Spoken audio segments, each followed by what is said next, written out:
point where thinking stops being useful, where reflection turns into noise and analysis becomes another way to avoid doing what's necessary. In moments like that, progress doesn't come from insight, it comes from returning to the basics. Not as a lifestyle choice, not as an aesthetic, but as a form of survival. Think of it this way.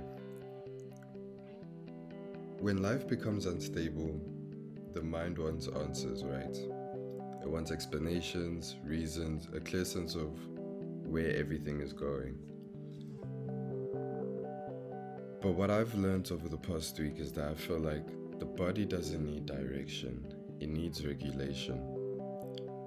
Of course, you need sleep, you need food, you need movement, just something to keep it going like a rhythm. These things aren't inspiring, which is why we underestimate them so much. There's a tendency to believe we need clarity before we're allowed to take care of ourselves. As if rest must be justified, as if nourishment requires a meaning, as if we can't begin until we fully understand what's wrong. But survival doesn't wait for understanding. Life in general doesn't wait for understanding.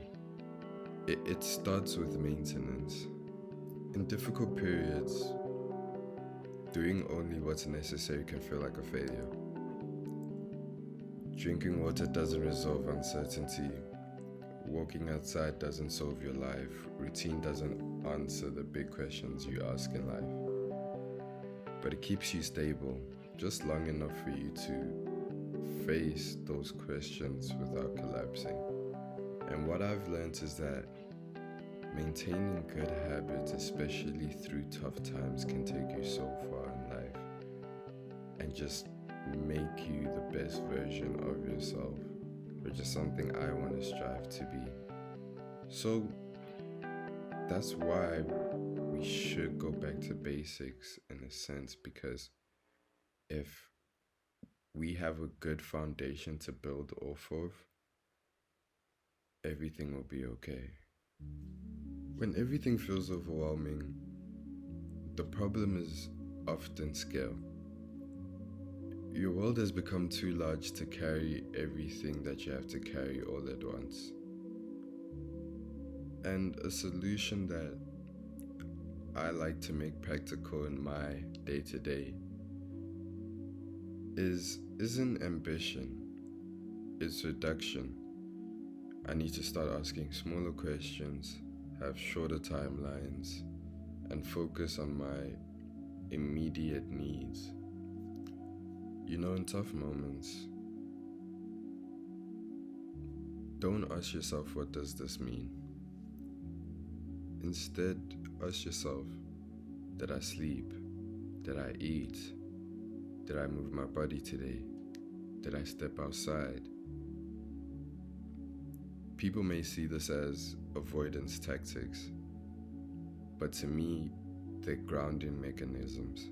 There's a quote from Abraham Maslow: what a man can be, he must be.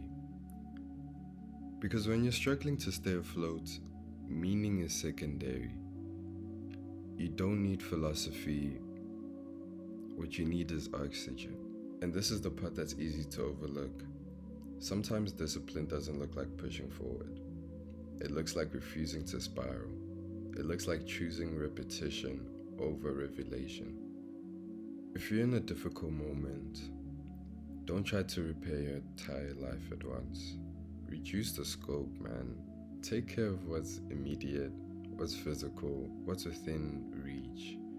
Eat, sleep, move, repeat, Let your world become small enough to support you. Clarity will return with time, strength will follow, understanding will come in time, but basics always come first.